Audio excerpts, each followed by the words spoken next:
நண்பர்களுக்கு வணக்கம்.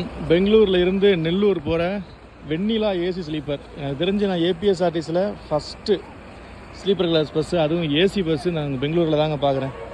இது வரைக்கும் நான் ஏபிஎஸ்ஆர்டிசி ஆந்திரா ரோட் டிரான்ஸ்போர்ட் கார்பரேஷனில் நான் வந்து ஏசி பஸ்ஸு பார்த்ததே இல்லை. ஃபஸ்ட்டு பஸ்ஸு, அதுவும் நெல்லூருக்கு பெங்களூரில் இருந்து.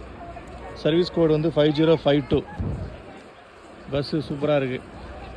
வெண்ணிலா ஏசி ஸ்லீப்பர்னு ஏன் பேர் வச்சாங்கன்னு தெரியல. பெங்களூரில் இருந்து வேலூர் போய் ஏபி போகுமா இல்லை வந்து இது வேறு ரூட்டான்னு தெரியல. வேலூர் போயிட்டு ஏபி போனால் கர்நாடகா, தமிழ்நாடு, ஆந்திரா 3 ஸ்டேட்டு 3 இன்டர்ஸ்டேட்டு கிராஸ் பண்ண மாதிரி இருக்கும். இது எப்படி போகும்னு எனக்கு தெரியல. பஸ்ஸு நீட்டாக இருக்குது. நண்பர்கள் யாராவது இதில் ட்ராவல் பண்ணிட்டா கமெண்டில் சொல்லுங்கள். இந்த பேருக்கு உண்டான காரணம் என்னென்னு சொல்லுங்கள். எஸ்ஐடிஸில் ஒவ்வொன்றுக்கு ஒரு பேர் வச்சுருப்பாங்க. நாஞ்சில் எக்ஸ்பிரஸ் அது இதுன்னு வச்சுருப்பாங்க. ஏபிஎஸ்ஆர்டிஸில் என்ன நேம் ஸ்பெஷலு, எதனால் அந்த நேம் வச்சாங்கன்னு கமெண்ட்டில் சொல்லுங்கள்.